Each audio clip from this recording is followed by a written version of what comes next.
to the initial vlog of Grimdark Fantasy. I'm Professor Grimdark, and I'm here to talk about our favorite subgenre, Grimdark Fantasy.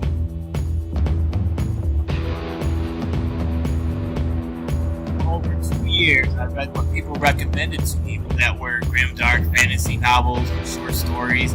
Within them, I found that there were 7 different qualifiers. A Grimdark Fantasy novel, Grimdark, are 7 elements, and these are the common pieces that pull it all together.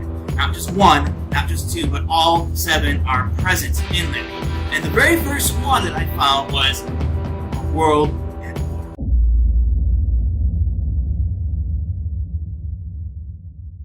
The world at war. So war is essential to a Grimdark Fantasy novel, and when we refer to the word world, we're not just talking about the whole world itself. We're not always just talking about 2 kingdoms with thousands upon thousands of soldiers coming together and bloody conflict. We could talk about something as small as a city where gangs are fighting each other. And the war itself doesn't always have to be occurring right when the novel starts. In fact, quite often the war is on the verge because it's developed from character conflict. Now, war is not always glorified, because in a Grimdark Fantasy novel, it really wants to set the tone for the hopelessness, despair, the horror of war. The blood, the guts, the death, the loss.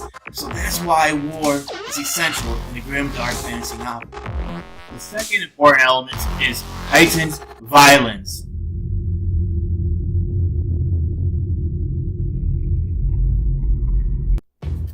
Violence! Now, in a Grimdark Fantasy novel, violence is heightened. It is representing the world at war. So the characters have gotten to the point where they can no longer talk out their differences. You have swords have been drawn, shields are unarmed, and you have bows strung back, and magic. And quite often the magic is very destructive. It represents how horrifying the violence is. And when you have violence in a Grimdark Fantasy, it is something that is not taken very lightly. And when you do have the conflict that occurs, you will have characters go face to face against their enemy. And quite often it is very brutal and very gritty. So it adds into the tone of hopelessness and possible despair. We have to feel some sort of fear for our characters that we're rooting for. Like, are they going to die this time? Because in a Grimdark Fantasy novel, characters don't always survive. So we don't know which battle they might be their last. So violence is not something to be taken lightly. It's not an ornament to be attached onto for shock value. It is there to demonstrate characters and the world at war. And honestly, overall, a lot of people have issues with the heightened violence in Grimdark Fantasy, especially when it comes down to the issues of like torture and rape. Unfortunately, those are things that we find occurring within our own real world. And I know it's hard for people who want to escape the realism of the fantasy world to try to move away from that. But in a way, Grimdark Fantasy represents a sort of heightened realism. So violence should be something that's not used lightly. It should be used as character development. Next up, morally ambiguous characters.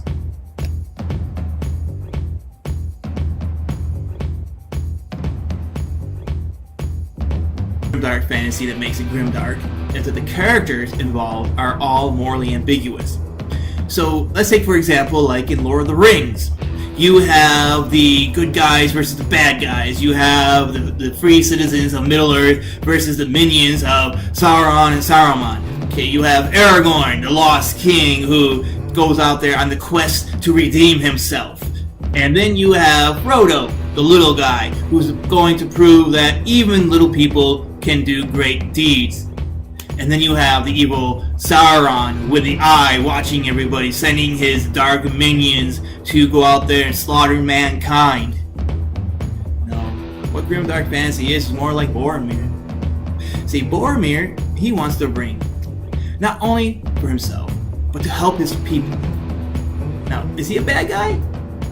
And while in Lord of the Rings, he has that moment where it seems like morally he is bad. He is giving in to temptation.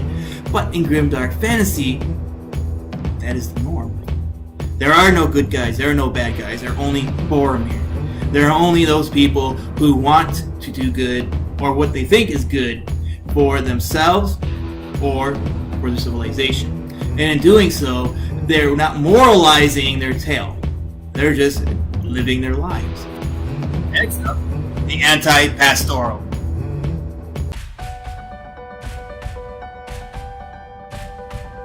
Now, the pastoral was a time when literature and music and arts, when the nature was glorified. You would have the sheep and the shepherds out in the field, looked at as a simple life to escape the urban lifestyle. Now, in fantasy, the pastoral would be the Shire. Here you have the rolling green hills full of gardens and life, and you have the hobbits, who are these small, simple creatures living peacefully. And their world is actually threatened when an outside force comes in. Now, in a grimdark fantasy novel, though, the city itself is gritty. It's dangerous. However, once you leave the safety of the walls, you are on your own. Now, the anti-pastoral in a grimdark fantasy means that when you're out in nature, nature is not your friend. It is not an idyllic place. It is not safe and secure. In fact, there are creatures out there that are more likely to eat you than they will be inside the city itself. So you gotta be careful when you leave the walls. Next up, gods.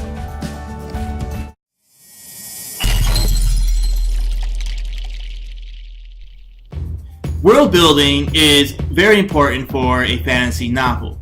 Now, and part of world building is that you will maybe create a religion that represents a culture.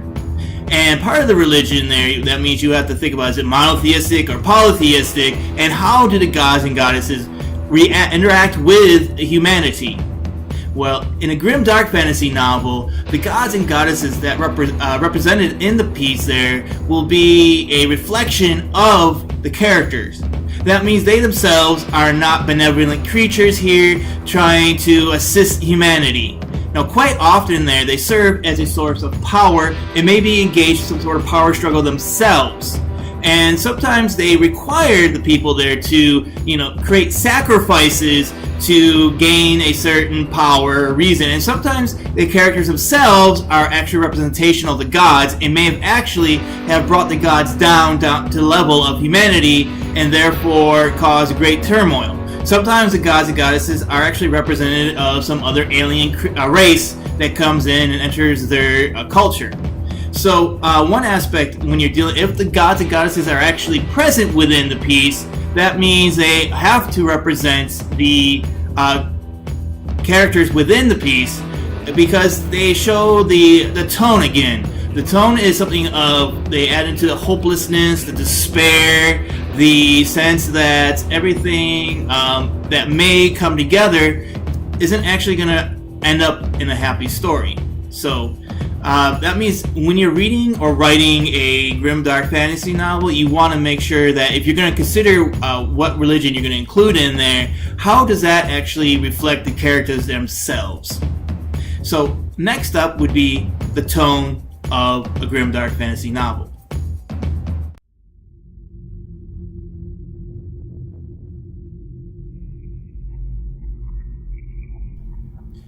The tone of a novel is important because it really establishes how the author may view the world, or maybe even the subject matter. Now, in grimdark fantasy, of course, the tone itself would be something that has to create a grimness and a darkness. In other words, the choice of words and the context and how it's put together using syntax, all is essential to create this grim tone. That means you can set up that there might be some sort of hope for the characters in some way. But essentially, when it comes down to it, the aspect of hope is a false promise, because towards the end, there has to be some sort of failing or some sense of dread, and the hope that they have gathered is gone utterly. In other words, there's got to be more than just the dark. Like in horror, you get the aspect of like fear, terror, sometimes like with body horror, grossness, all that can actually be present in a grimdark fantasy novel, but at the same time, you must see that the characters must feel themselves a sense of hopelessness, that even though that they're gonna have a chance of maybe surviving or maybe accomplishing their goal, but essentially, whatever they want or gain or get is not exactly what it turns out to be. So the tone is how you really establish a grimdark fantasy novel, and it really helps to lead to the ending of a grimdark fantasy novel. Now, the ending itself must be something that is either tragic or ambiguous.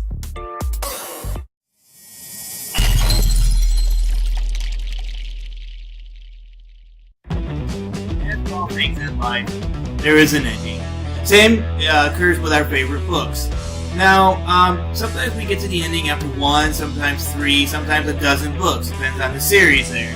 In a typical fantasy novel, it ends in what we would call a comedic way. In other words, not funny, ha-ha, but comedic as in happy. In other words, the protagonist, our hero or heroine, has accomplished their task. They have defeated the monster, they have claimed the elixir, the reward, they have returned home, they have set the world straight, they have made the positive change to protect everybody. For instance, like in Lord of the Rings, Aragorn, after they defeated Sauron and his minions there, he returns as the true king of Gondor, and Frodo and his friends are able to return back to the Shire and go back to their peaceful life, and Frodo himself, even though he's been changed by the journey, is able to pass on peacefully to the Undying Lands. Now, in a grimdark fantasy, there are 2 types of ending. Neither of them are the comedic. They're usually the tragedy or ambiguous. And by being tragic, that means sometimes our character dies.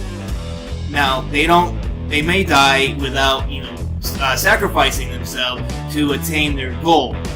But by dying, they themselves have come to some sort of flaw within themselves, and so therefore the ending can sometimes lead into the ambiguous, meaning that the character really attained their goal, and once they did attain it, did they actually does it meet them? For example, say that the character wanted to become a king, right? Well, he may attain the goal of becoming a king, but at the same time, he is now the puppet to some magician. Or maybe they wanted to save the city or the kingdom, but as a result, even though they saved the city and the kingdom, they're no longer allowed to live there. And another thing that an author might do is that the character really survived. What happened to them? Is there some sort of rebirth or reoccurrence going to occur later on? But that is left to the end. In other words, the series will not continue, and we, the reader, must decide what happens.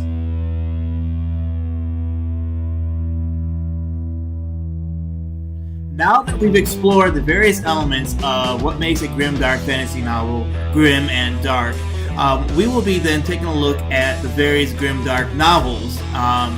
Also, in upcoming vlogs, I will have special guests that will talk about their books and what makes it work for them and their process there. And as part of the segments there, I'll be taking a look at some of my favorite moments within the novel or series there, and also what character would I not want to meet in a dark alley. Because as we know, not every single character in a grimdark fantasy novel would make a very good friend. So, I thank you for the journey, and I say, continue keeping it grim, keeping it dark, and read on.